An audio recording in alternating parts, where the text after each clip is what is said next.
Hi guys, and welcome to this upload for you guys today. Thank you ever so much for you guys tuning in. 56 of you guys, unbelievable, have hit that subscribe button. It's mind-blowing feat for me to achieve that. Now, first and foremost, I want to actually say that I've been really focused on looking for work and I've still not had success. I've got an interview tomorrow evening. Wish me luck, guys, in the comments. Please do. Hopefully I get that job. It's a full-time job.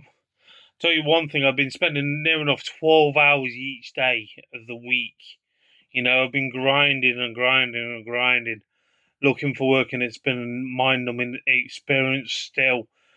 To obviously focus on that, and obviously over the long side, we're watching professional wrestling. Because at the end of the day, you come here to see me talk about professional wrestling. Yes, I took a break away, and that's what I've been focusing on. And plus, as well, I'm in the process of, in a way, sorting out my studio sort of space in my room.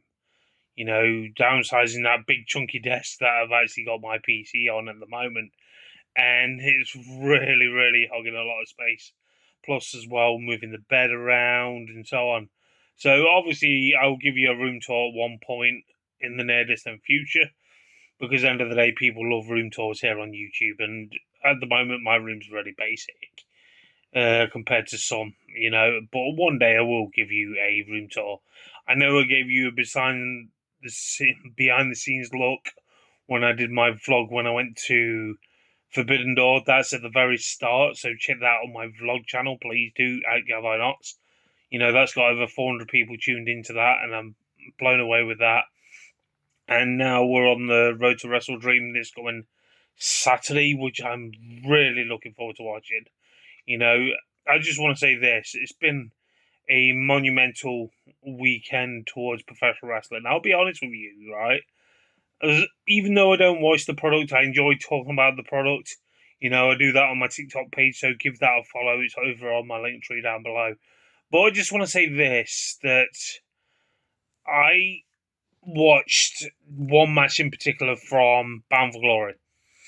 And I don't watch TNA. I've stopped watching TNA since the deal went with WWE, and that's just me being honest. I feel like they could have done a lot superior better than what they've actually done. Because I feel like, in a way, they've put their name to working relationship. But in a way, yes, WWE did supply them with some talent, but they're not actually followed through with the sort of when they did the invasion for Showdown. And I was literally disheartened about that. I thought, okay, they're still living on the moments, and that's what really frustrates me instead of memories. It's hard to believe that we're looking 2025, how much they rushed off. And it really does my head in to the point where how much it is being rushed. And I'm being honest with you. That's what put me off watching the product, how much was being rushed, and then sometimes it's very slow paced and very annoying to the point where it's slow paced.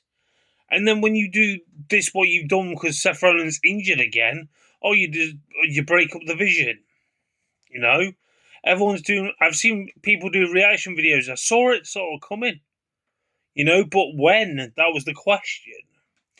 But anyway, when I was literally saying about the Bound for Glory situation, I watched one match in particular. Right, I'll be honest with you. The Hardy Boys versus Team 3D, also known as the Dudley Boys. I do want to say this: Bubba Ray Dudley, Devon Dudley, Jeff Hardy, Matt Hardy, plot a clinic of an emotional match together. It's another end of an era towards professional wrestling. Possibly for the Dudley Boys hanging up their boots because they passed the boots to them. My God, I was chopping onions, guys. No bullshit here. At the age of 43, I thought, oh, fuck. This is what I want to actually say that WWE did right back in the Attitude Era and Ruthless Aggression Era and the Golden Era and the New Generation Era. They had tag teams coming out of their arse. They knew what they were doing with tag team wrestling. And I feel like this is a dying art towards professional wrestling. I want to say this. The WWE can't get right with amazing tag teams what they got. Either if it's on SmackDown or if it's on NXT or if it's on the likes of SmackDown. I just want to say this. Tag team wrestling is a dying art form with the WWE. You can glamorize it all you want with the tag team title belts, but how often do you see those tag team titles defended? Let alone the mid card titles they can't get right. And that's just me being honest. And I just want to say to you guys at home, I'm sorry for the lack of uploads, but I speak my mind literally when I do. And tag team wrestling, when it comes to the mainstream scene, it proves you've got the gods, one of the goats of professional wrestling towards the tag team to put on a clinic of a match, and you're thinking, how is anyone in the tag team division going to top that in 25 years' time? It's weird to think. Don't get me wrong. Sometimes Bully Ray or Bubba Ray, whatever you want to class him as, doesn't. When he speaks his mind, sometimes he puts his foot in it. We've known that for many, many years as professional wrestling fans, haven't we? But when they put a match on, they put a match on. It's not one of the stereotypical matches you would actually see, but the way they passed the boots to them, I got so emotional. I got invested into the story, what they're setting out to do, and got invested into no one seen that coming. You can say all you want, but no way in the right mind I would look at tag team this day and age. If anything did that in 25 years' time, I wouldn't get emotional if they're not investing in the tag team division. Now you look at the Hardys being. I'm not a fan of them being the NXT title holders, and that's just me being honest. Because the reason why, because NXT to me was set out to bring in the top independent talent to revolutionize that brand. Since they've done that, they've actually done this sort of invasion sort of storyline. It's not my cup of tea. It would have been done far superior, better if they did certain things. And that's just me being honest. They shouldn't have rushed it. Like I mentioned in a previous upload. They shouldn't have rushed it. And they've rushed it. And it felt like it was a meaningless because then all of a sudden you've got basically what's on tonight. You've got Matt Cardona in a match. And it just means nothing. And it proves that TNA technically, yes, they've done it on their own to a point, but I thought they would literally do like a cross brand sort of thing properly, back and forth. Yes, there was a sort of Dark State going to Bound for Glory, but what was that all about? You could have even. Would you. Oh, they could have easily invaded this in the Hardys towards the end, That would have been like when they passed the boots bit, that long extended bit that people were drawn to at the end of the story, the end of an era, and that should have been main event of the card, and that's just me being honest, because by the time Santana actually had his title match, by the looks of it, I saw by clips, don't get me wrong, I literally saw empty seats.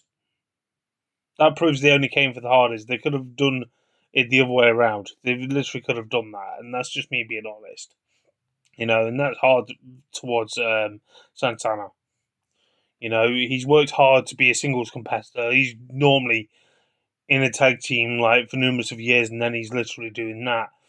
And then when I say about emotional weekend we actually had of professional wrestling, you literally the way I didn't watch the product, but I saw clips of the product towards Crown Jewel. Yeah, you've upset the Australian fan base with freaking Star Spangled on being sung at the start of the card.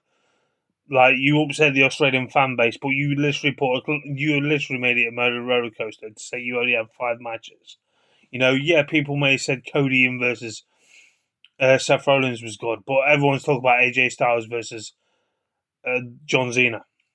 Now you look at the way John Cena is; he's not got that many appearances left. He's only got 4 appearances left, and it really frustrates me because if you literally put up a clinical match towards another event towards non-American, such as Crown Jewel, and you've literally put a clinic of a match. Old school AJ came out in old school attire to homage to himself. You know what would have been better, and I'll be honest with you, they should have saved that match for his very, very, very last match.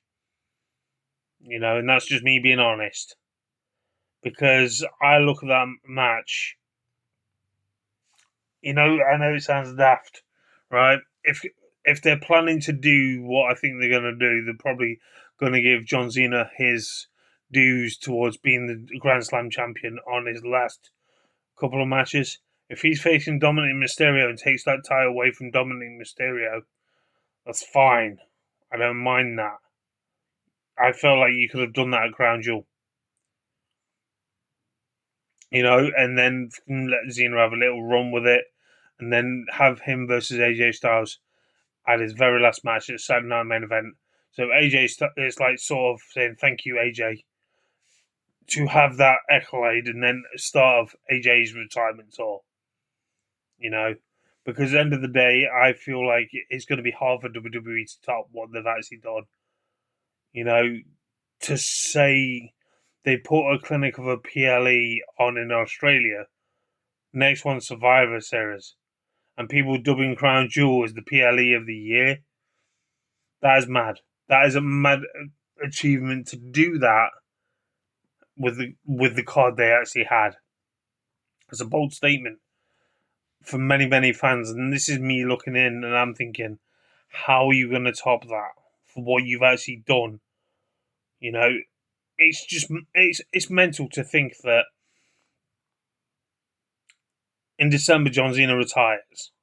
Right, he's been their goat. Quite honestly, he's topped the likes of Hulk Hogan's run as being the face of the company. Yeah, people may say Cody's the next in line, but I've said it in the past. But the problem is, I don't think Cody's going to be that face to carry on the company for another 20 odd years. And that's just me being honest. And you look how many wrestlers that we're going to lose over. Look, literally, I've mentioned this in a previous video. Look how many wrestlers we're going to lose within the next five, maybe 10 years. And we need them to build up more future stars. Yes, you may think, certain wrestlers, etc., like that, they're future proofing themselves. They're not as much as they used to. That's why I look at the way I'm thinking how they're going to top John Cena's run as the face of the company. Yes, Cody Rhodes is there already doing what he's doing, but you're not doing the same material way of, let's just say, WWE has been known for many years. Yes, TKO may have taken over, but it's the biggest frustration ever. And I'm thinking, how are you going to top that? It's mad to think that you literally put on a random match that they faced each other all the time, but you knew for what it was going to be golden anyway. Tributes to certain wrestlers, obviously John Cena come face. Same with the likes of that has faced. Sorry, to put it in their repertoire. It was just picturesque. You knew for what it was going to be picturesque. You knew it was going to have those moments that people are going to remember more than the match itself. But at least one thing that match was a tribute to wrestling. We can all say. But how are they going to top that on his last 4 appearances? It's annoying as fuck when you actually have a good match after all this fucking stumble block, roadblock, and everything they've actually had with the likes of John Cena's retirement tour, which has not been that great, in fact, compared to what you would expect for someone like the likes of John Cena. But when you look at the likes of John Cena, the way he's being portrayed at the moment, I'm thinking, how are they going to top that? It's mad to think that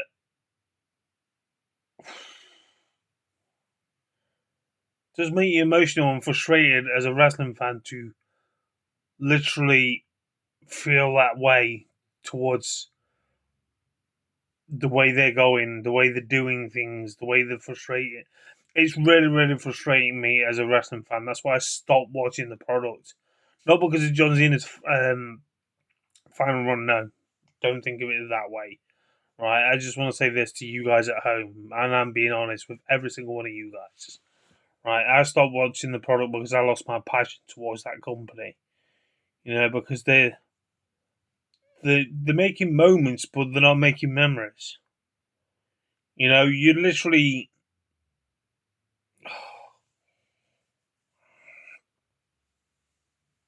I could easily say about all the money and all that, but I've said that for countless videos.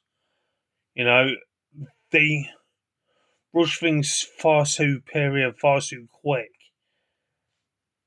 It's like I was mentioning earlier on by the Vision, the way they've done the breakup. And I'm thinking, have they done this too quickly? I saw it coming down the line, but I didn't see this coming this quick. I couldn't literally sit here and mark out and go, what the fuck was that? Did we expect that? Did we this? Did we that? Did we this?